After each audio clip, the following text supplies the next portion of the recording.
Menteri Pertanian Republik Indonesia Syahrul Yassin Limpo bersama Wali Kota Mataram Haji Mohan Rolesgana menanam padi di Kelurahan Karangbaru, Kota Mataram pada Sabtu 12 Agustus.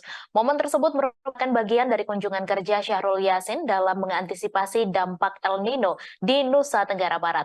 Seusai menanam padi, Syahrul mengatakan hanya sektor pertanian yang mampu bertahan selama pandemi COVID-19. Informasi selengkapnya akan disampaikan langsung oleh wartawan Tribun Lombok, Robi Firmansyah. Silakan rekan Robi.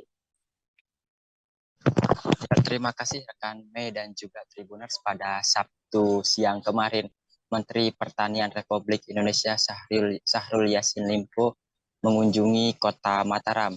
Dalam kunjungannya tersebut, Menteri Pertanian didampingi oleh Wali Kota Mataram Haji Mohan Rolesgana melakukan kunjungan ke salah satu kelompok tani yang ada di Kelurahan Karangbaru, Kota Mataram. Dalam kunjungan tersebut, Syahrul Yassin bersama Wali Kota Mataram melakukan menanam padi di sawah para warga tersebut. Selain itu juga Syahrul melakukan peninjauan terhadap debit air yang ada di Kota Mataram, mengingat dalam beberapa waktu ke depan bahwa dampak dari El Nino juga perlu diantisipasi.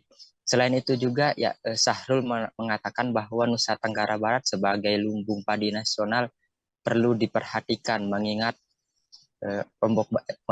Nusa Tenggara Barat menjadi salah satu daerah penunjang untuk Pulau Sumatera dan juga Pulau Jawa untuk pasokan beras pada untuk mengantisipasi dampak El Nino tersebut.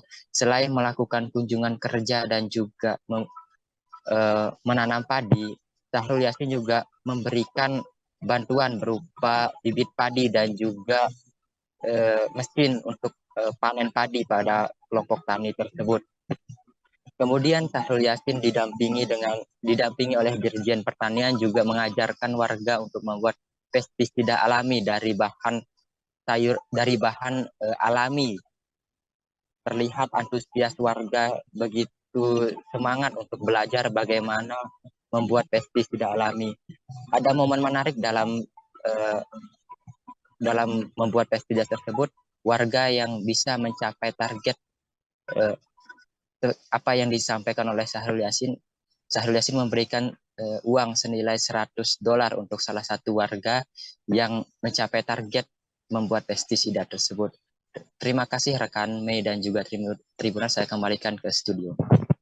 Baik, terima kasih rekan Robi atas laporan Anda, dan Tribuners, wartawan kami juga telah menghimpun wawancara dengan Menteri Pertanian Republik Indonesia. Berikut tayangannya untuk Anda. Hari ini saya di NTB, tentu bersama Gubernur NTB, bersama jajaran dinas maupun wali kota dan bupati, di dalam rangka mengkondisikan kesiapan NTB menjadi salah satu provinsi yang akan menyangga kawasan timur untuk ketersediaan katakanlah ketersediaan pangan kita, khususnya beras, menghadapi kontraksi hadirnya El Nino sebagai ancaman. Tentu saja kita berharap El Nino ini tidak dalam pendekatan yang sangat ekstrim, tapi apapun namanya kita harus punya langkah dan antisipasi yang sangat serius. Kenapa memilih NTB? Karena NTB teruji dalam beberapa proses akhir-akhir ini, beberapa tahun terakhir, produktivitas berasnya terus meningkat dan overstocknya juga makin baik. Oleh karena itu